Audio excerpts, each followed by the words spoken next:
公子有何吩咐？你会说话？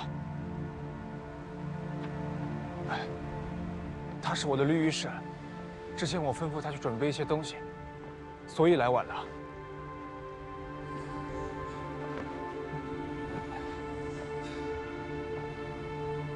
宫门祖训规定，贴身绿御史可以一起闯关，对吧？但你的绿御史是金凡。我身为宫门执任，有权任命自己的绿御史。云微山姑娘，现在就是我新的绿御史。宫门没有规定女子不能为侍吧？女子可以为侍，但我想看一下云姑娘的绿玉手环。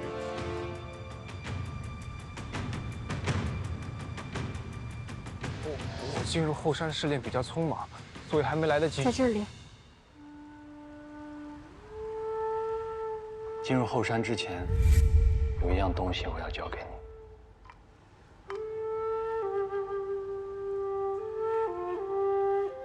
如果被人问起，就说你是执任大人的绿御史。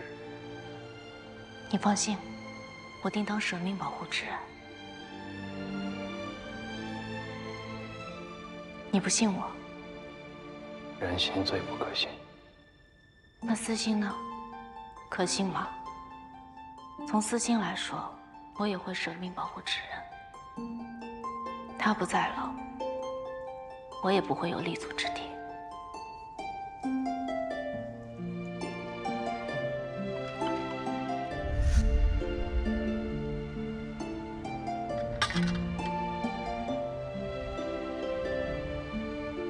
我去准备一间客房，云文山姑娘，请跟我来。不用，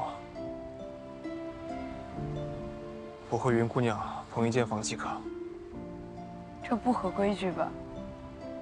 云文山姑娘是我指定的未婚妻，父亲去世，我当首相，只是暂时推迟了婚期而已。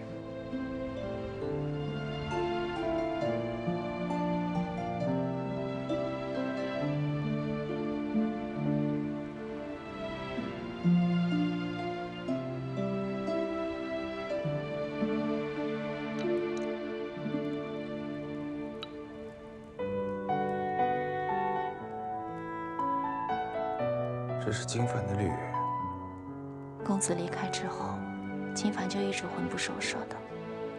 最后，在我和大小姐的逼问之下，才透露说三羽失恋极其凶险。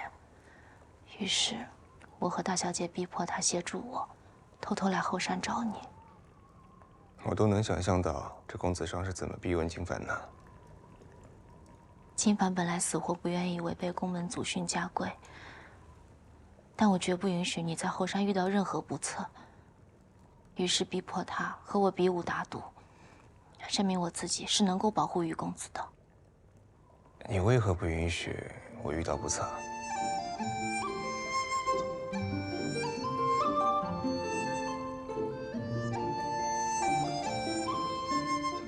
你说呢？好。所以你是比武输了？你和公子上一起耍赖，逼迫金凡，对吗？不是，我赢了。你赢了金凡？可能他本就内心有愧，再加上碍于我的身份，所以对我手下留情了吧。但他始终不认我是你的执任夫人，觉得我没有资格进入后山，最后才想了这个下策，将他的绿玉手环给了我，让我代替他，以绿玉氏的身份进来。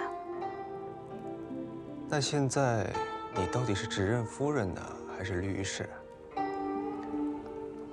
都还没正式拜过天地，当然不是执任夫人了。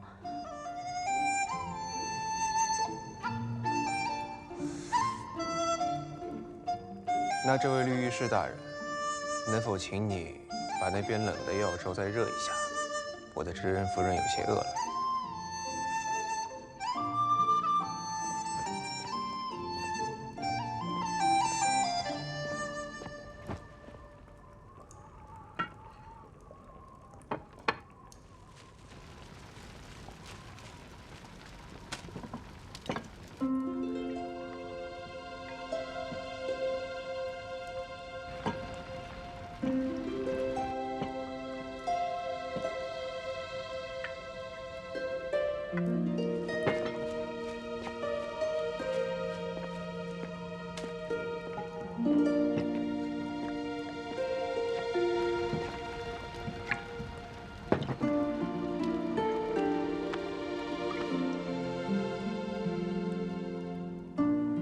我想把这屋子照得更亮一些，这样就能把你看得更清楚。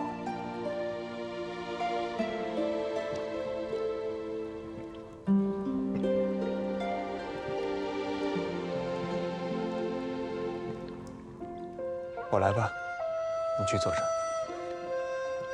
那怎么行？我怕冷，靠近灶台暖和。又胡说。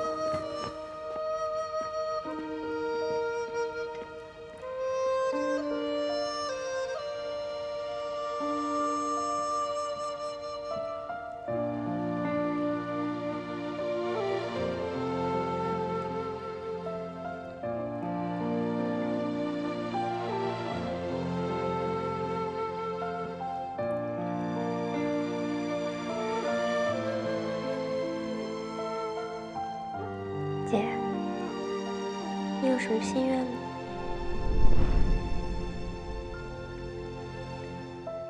没有。一个想做的事儿都没有。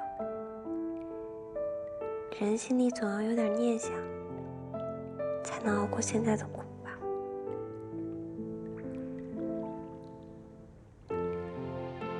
如果一定要说的话，我就想过着寻常人家的日子，为心爱的人洗衣、煮粥，在大雪封山的隐士角落里，点一盏灯，烧一炉火，过着无人打扰、厮守的日子。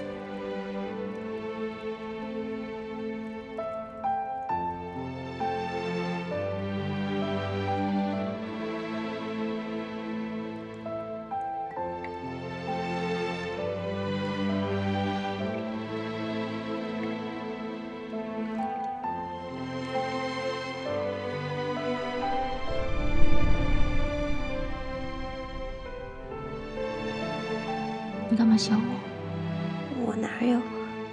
只是没想到姐姐还这么少女心。快睡。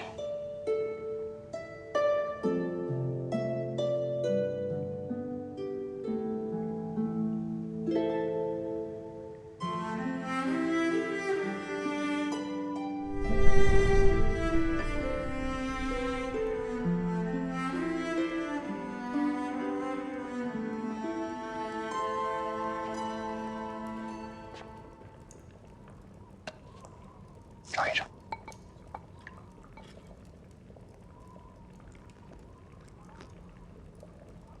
苦不苦？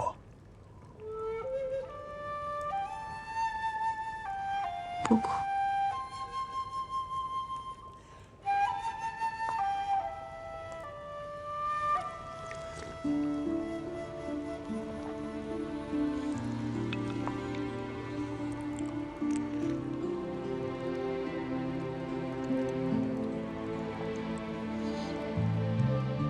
以后都不会让你吃苦的。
身有云雀，清风吟。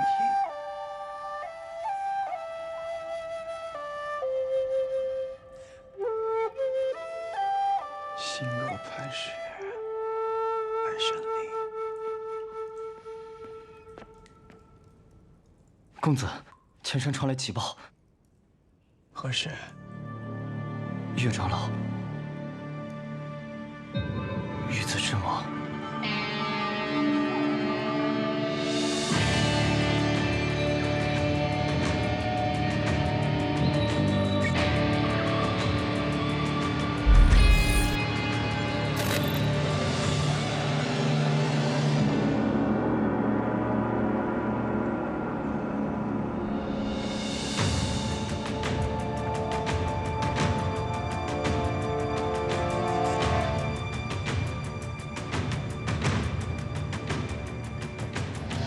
于公子，前山传来急报，需要大人您立刻返回。开什么玩笑？试炼还没结束，现在回去岂不等于失败？谁传的报？宫云指还是宫尚权？执刃大人，事关试炼，请你考虑清楚。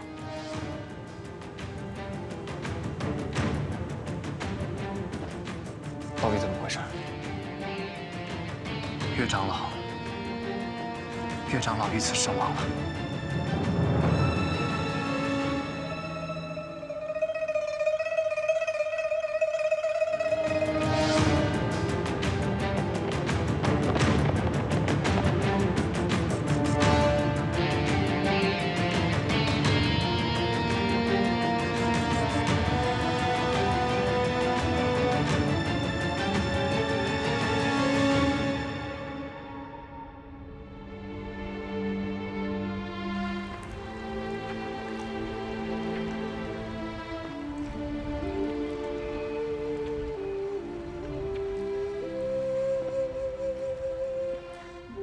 宫红玉生了一个和自己一样重情重义的儿子，希望他最后不会落得像他父亲一样的下场。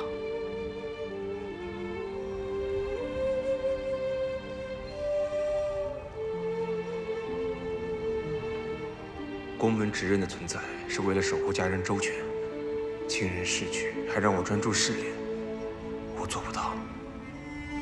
就算成功了，意义何在？如果连族人的生死都不管不顾，这种执刃不做也罢。为宫门生，为宫门死。我期待你成为真正执刃的那一天，那时我帮你把执刃袍披上。你跟我说，他之前跟我要的医书都看完了，这些都是新的。子羽啊，希望你一切顺利。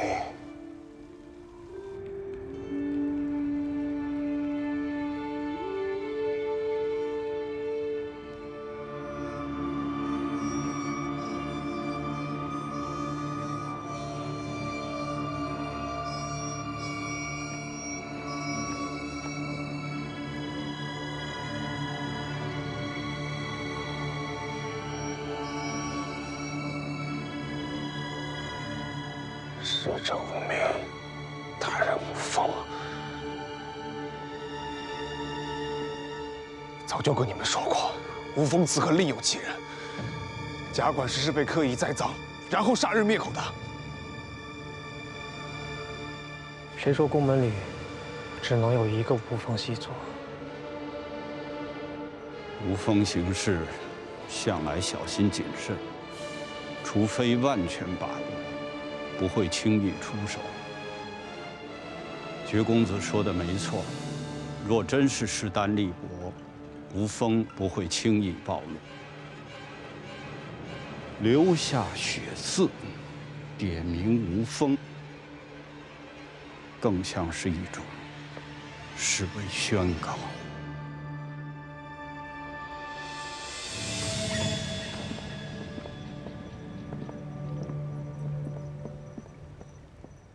有劳你们送我回来。宫门今夜不平，云姑娘勿要四处走动，还请早些休息。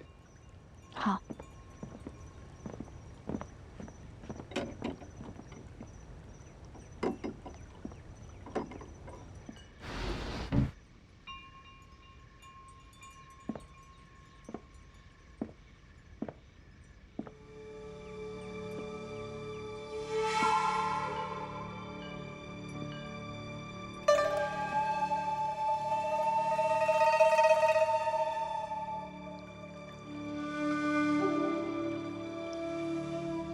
岳长老除了在脖子上有一道薄如蝉翼的剑伤之外，全身并无其他伤口。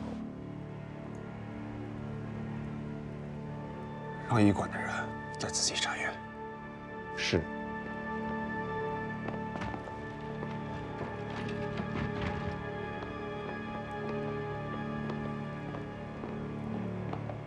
志刚的手尾，难道没有发现任何异常吗？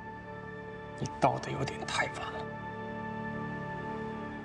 我们已经仔细盘查过了，今夜议事厅的守卫是岳长老自己吩咐撤掉的。直到议事厅传来浓烈的血腥味，侍卫们才发现岳长老被害。而且，岳长老把自己贴身的黄玉侍卫也留在了侍卫园。岳长老如此神神秘秘地单独赴约，倒像是要会见什么了不得的人。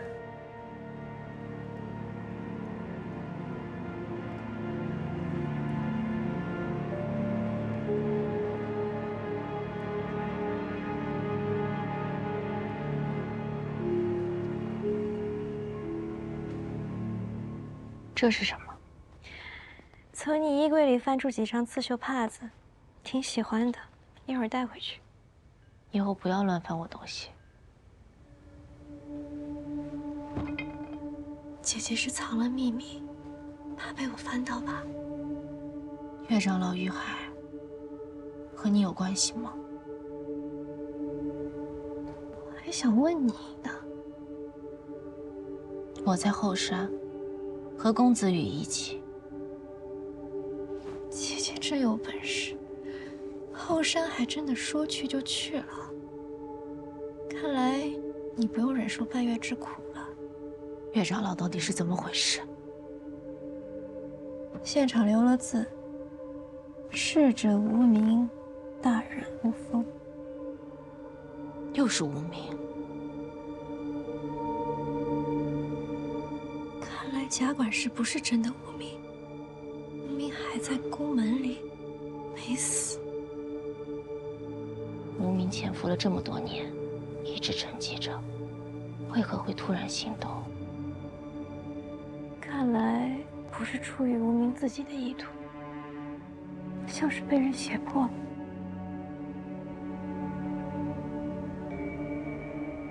他在宫门里如此肆无忌惮的杀人，只会引起宫门高度戒备。之后，我们的行动只会越来越麻烦。再加上你我是外来之客，更加脱不了嫌疑。不一定，感觉宫门这次会把矛头指向自己人。岳长老见喉咙处有一道剑伤，伤口很窄，干净利落，死于近距离的一剑封喉。能够让这个人走近自己而不做任何防备，岳长老一定非常信任他，或者说非常偏爱他。恐怕这个人已经在宫门处心积虑，谋划多年，地位更在贾管事之上。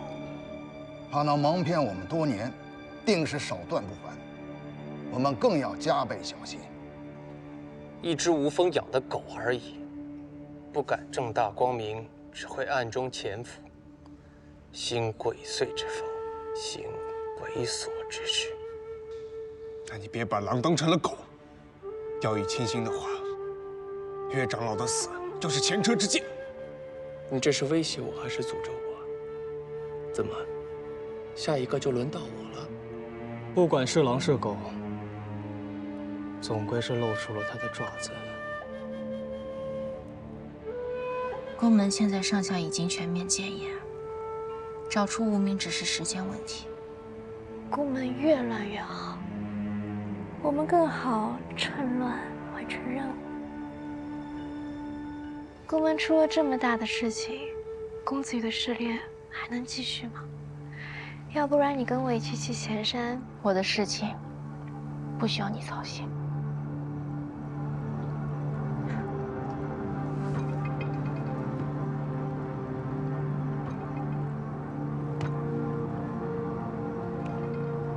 身体好烫。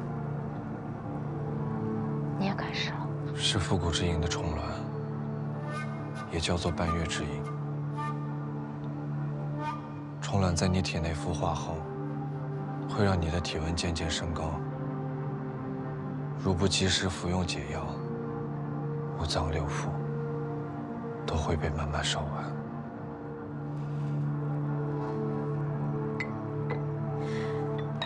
这是寒水石和紫花地丁泡的茶，我去医馆求来的药材，解不了毒，但至少可以减轻痛苦。你喝吧，我走了。你来这里就是为了送这个。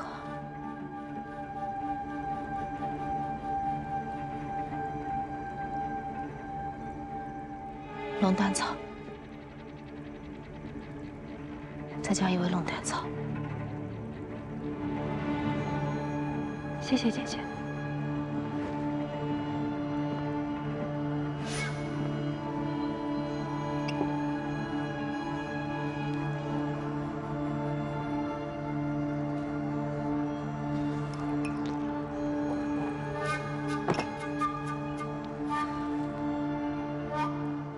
岳长老位高权重，不会单独接见身份低微之人，所以当务之急就是将宫门内所有管事之上的人进行彻底排查。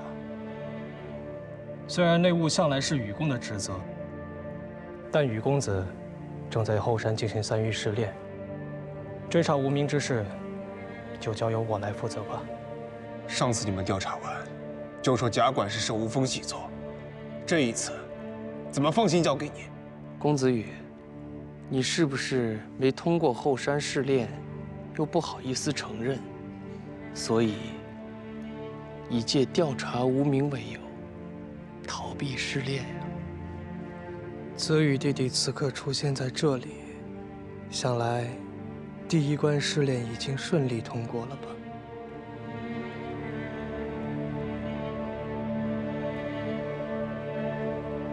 没有，我是事态紧急。宫门祖训，试炼一旦开始，中途停止视为放弃，试炼失败。守关人已经把事情经过转述于我，按照规矩，确实应该视为失败。但是，执刃知晓岳长老遇害，在得知会被视为试炼失败的前提下，依然毫不犹豫地选择回到前山，处理宫门事务，恰好说明子羽时刻把族人安危放在首位。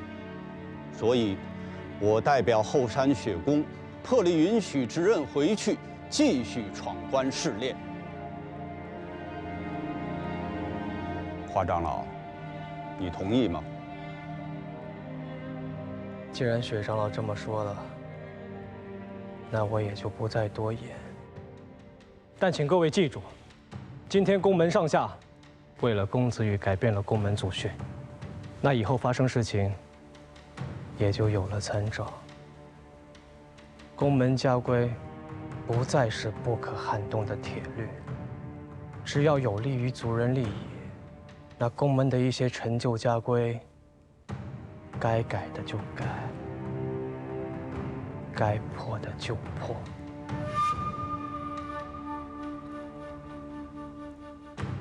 宫门突发变故，我在想，是不是把子羽的试炼先停下来？正因为宫门变故频发，山雨欲来，所以必须要尽快定下执刃的人选，统领大局。相信子羽弟弟通过3域试炼不需花费太多的时间。在此之前，就由我带领绝宫部下，全力追查无名。与在后山的羽公子，未来的执刃，里应外合，尽全力守卫宫门的安全。兄弟同心，其利断金，对吗？对。但是，爵公子给我闯关设了时限，那这次查案也应该给自己设下一个。无名一日不除，宫门上下都不得安宁。10天，10日为限，我必查出无名身份。如若失败，那以后爵宫上下都听从执刃的命令。但如果我10日之内破了无风之谋，而公子羽还未通过第1关试炼，那我希望宫门上下所有族人一起，在我和公子羽之间重选执刃。就如长老们所言，族人利益高于一切，执刃之位，能者居之。可是公家门规从来没有重选执刃一说。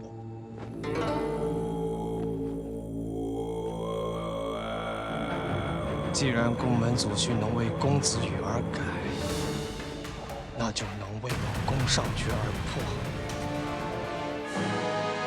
若长老们厚此薄彼，执意偏心，那我离开宫门便是。江湖之大，自有我宫上爵容身之域。我还未满20，不及弱冠，自然也是没有资格征选之人。但这宫门规矩，若是可以为了公子羽而改，那也可以为我宫元旨而破。但又如长老所言，一切以宫门族人利益为先。那我哥哥宫上爵早已通过试炼，如果又能在10日之内清理无风，那我定会支持上爵哥哥，绝不会与他争抢。毕竟，人活在这世上，本是要血连绵。我知道，我不配。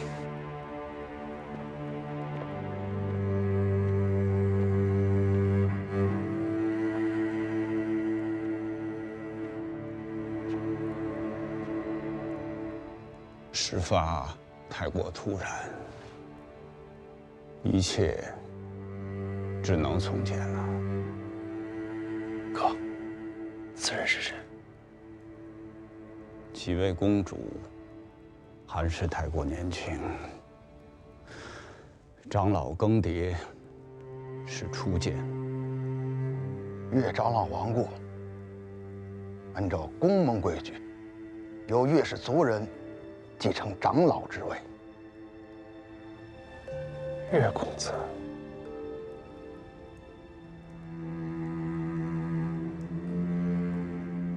那个岳公子，看着也比我大不了几岁，居然就当上了长老。执刃都有年龄限制，长老就没有吗？哥，他到底是什么人？是你必须敬重之人。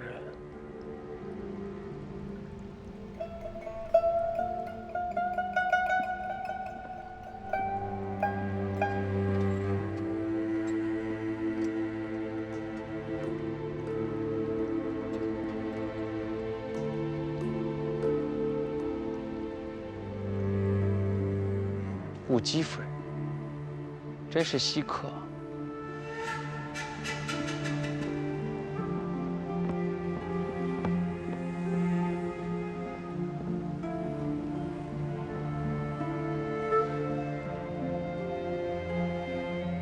宫门刚出意外，夜里全山已经戒严。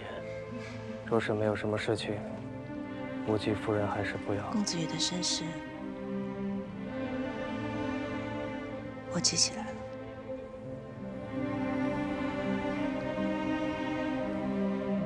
夜路霜降，屋外寒冷。雾姬夫人，随我回爵宫详谈吧。耳目众多，人烟碎杂，我随公子走走就好。那我送夫人回御宫。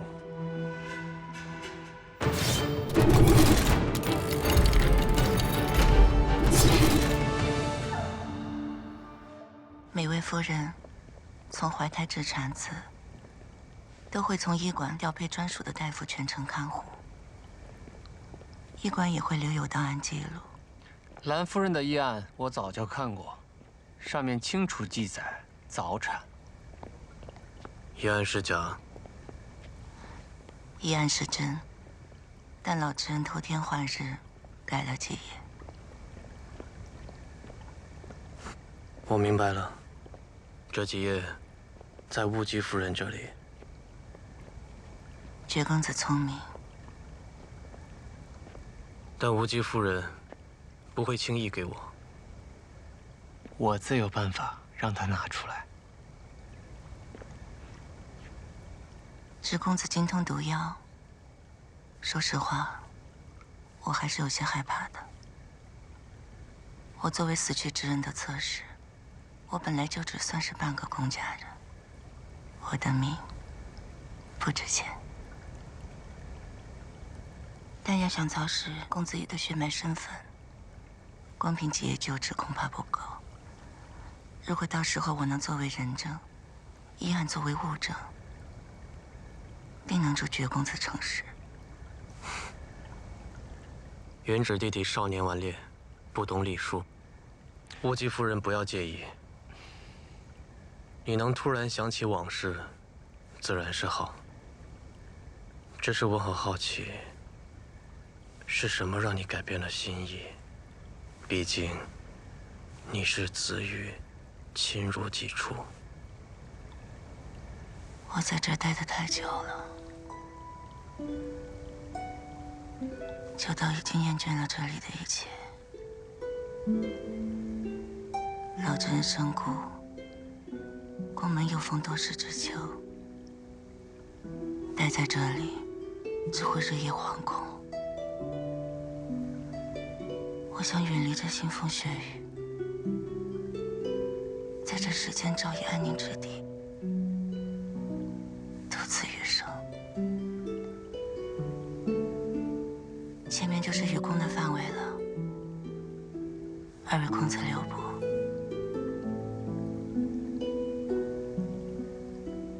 一路曲折，绝公子不要走错路才好。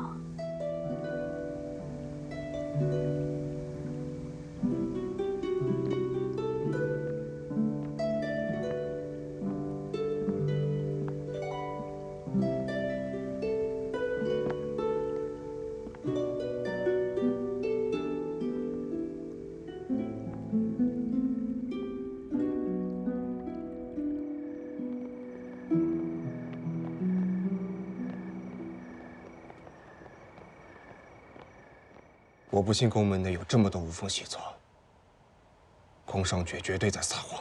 但令牌不假，也有血字为证，贾管事也确实死了。那宫尚爵的目的是什么？威慑。威慑？让宫门自乱阵脚，胡乱猜测。谁说宫门内只能有一个无风细作？其实宫门内的无风细作，从头到尾只有一个人。他就是故意虚张声势，混淆视听，把贾管事的事情掩盖过去，顺便制造出强敌压境的紧张气氛，让宫门内部动荡。他想干嘛？他都堂而皇之把事情说出来了，还不知道他想干嘛？他想换执刃呢。那他也不至于疯狂到想当执刃而杀长老吧？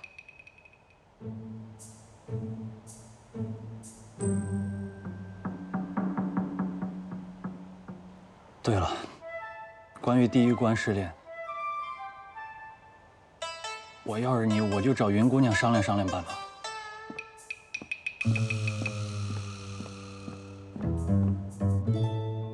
金凡让你问我。是啊，我也被金凡搞得莫名其妙的。他只告诉我，第一关考验的是内力，其他就没说了。内力？他暗示的很明显。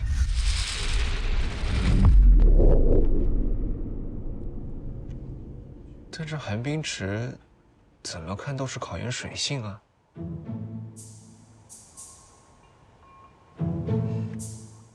这试炼竟然是为了选拔继承人而设，考验水性好像不太合理吧？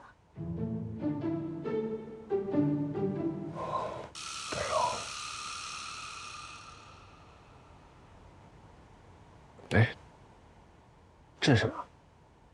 哦，方才去医馆抓药，想起雨公子在雪宫应该也受了些风寒，就让大夫配了几副暖身的姜草药茶。公子记得趁热喝了。你为何去医馆抓药？你身体不舒服吗？云姑娘，这几味药可都是大寒之物啊。你虽说虚火燥热，但切记也不要多吃啊。多谢大夫。最近天气燥热，就去找大夫配了几副降火的凉草茶。你这是为我担忧焦虑呢。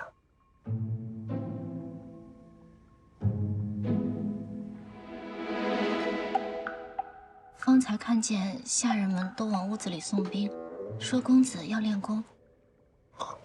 别提了。我知道公子闯关心切，但也切莫操之过急，身体吃不消的。放心，我没事的。那我先下去了，公子记得把药喝了。哎，阿云，你不多待一会儿吗？阿云，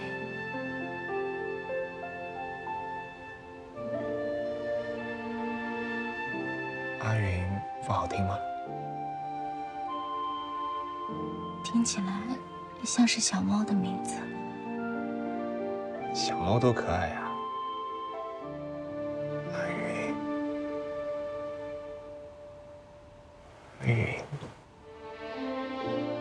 喜欢。喜欢什么？喜欢阿云啊。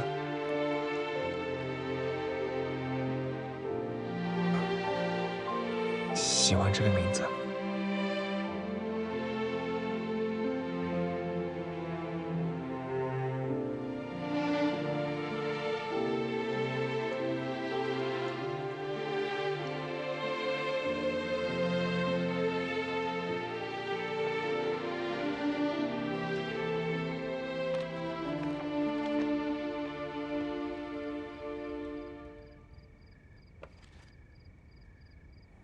哥，你说10日之内查出无风细作，有把握吗？你打算怎么办？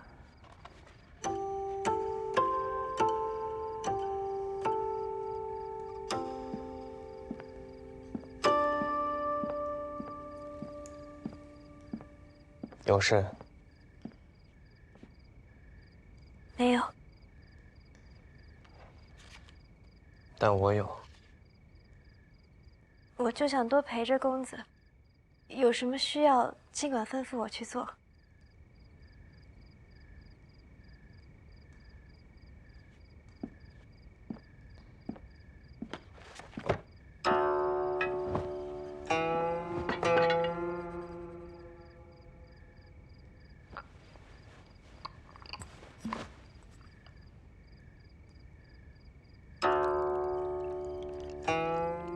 月桂。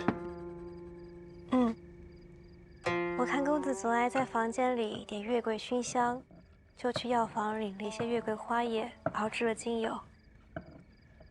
我爹爹是文官，总爱在末里加一些上官家特殊调配的香味，为了辨别文书的真伪。所以，我也想给公子加一些。可能没什么功用，但如果公子闻着，心神愉悦，清净思绪，也是好的。你知道我为何喜欢月桂？教我礼乐的先生也曾教我辨识花草，粗通药理。月桂是种既恐怖又有魅力的植物，它的花意是蛊惑。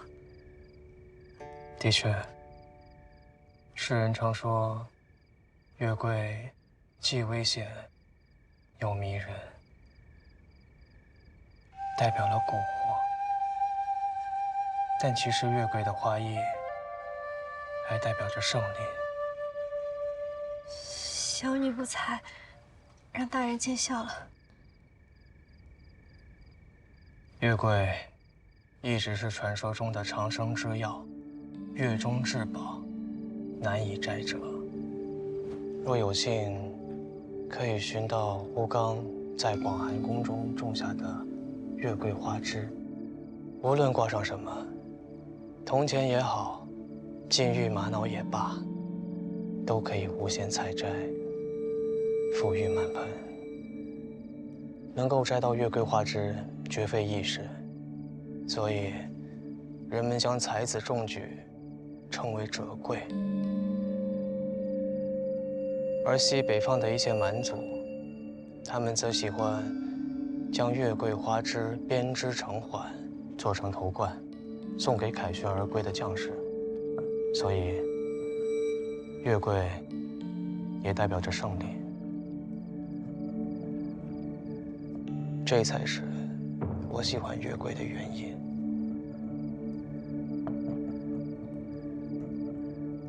那我还真是误打误撞了。我原以为上官姑娘只会做饭种花，想不到你还精通文墨。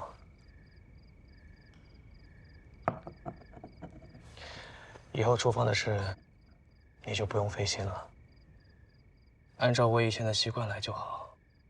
待在厨房对你来说有些委屈。公子若是不喜欢鲫鱼，我可以换其他的。我确实不喜欢。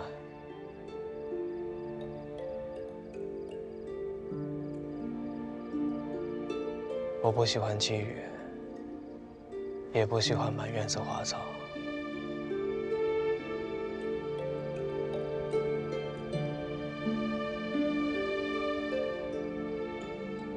那公子为何还任由？你初到绝宫，急于建立威信，我自是不便驳了你面子。你是我亲自指选的新娘，绝宫未来的夫人。但是，我希望你懂分寸，知进退，远是非。什么都逃不过公子的眼睛。你说的没错。方才是不是去了愚公？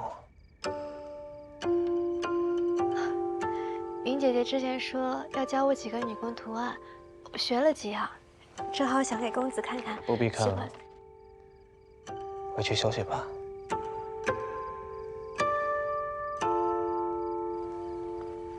是。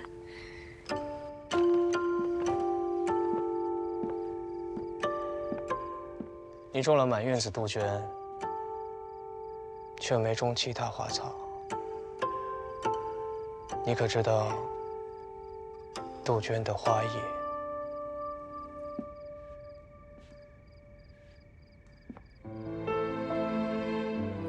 知道。上官姑娘为何只选杜鹃呢？因为杜鹃花的花艺时，我永远属于你。哎呀，姑娘心思可真细，好浪漫呀！但愿绝公子能懂姑娘的心意。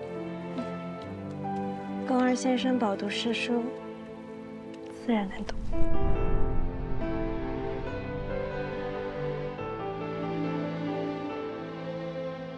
一会儿再走，帮我再抹些墨。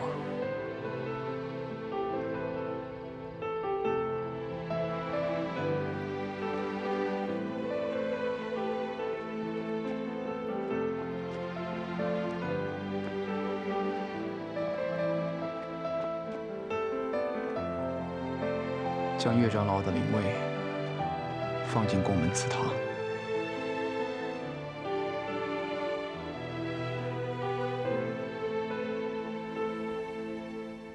山雾流动，冬日更深了。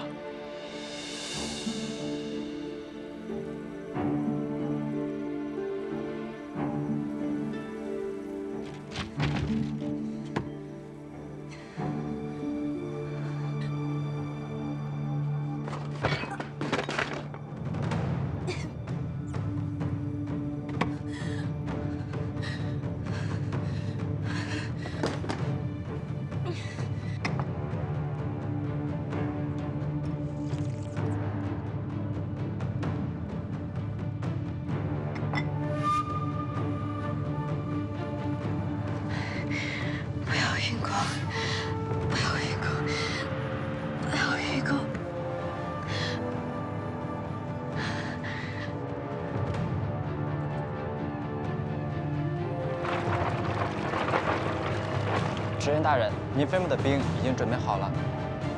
知道了，下去。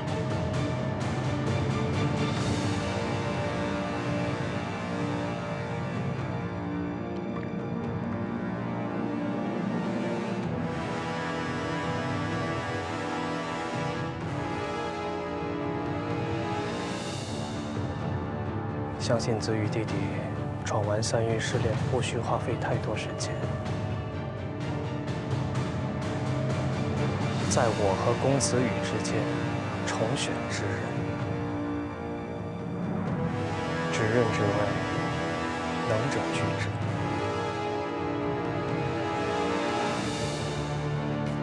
如果灼烧之苦太过折磨，就用这几味药煎煮成茶，服下后练功运气。你的内功心法云锦心经，本就是一种自噬性很强的极阴心法，这种内力会让身体发寒，但是恰好能够对抗半月之影带来的灼烧之苦。想到了。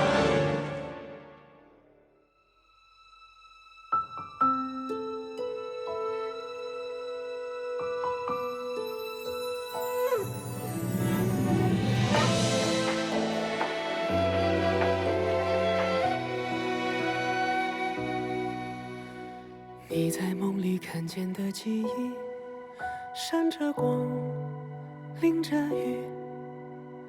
我把岁月布置成棋局，等着你。每次相逢都是运气，每次离别都是叹息。缘分在等刀锋落笔。你在梦里留下的痕迹，像谜语没谜底。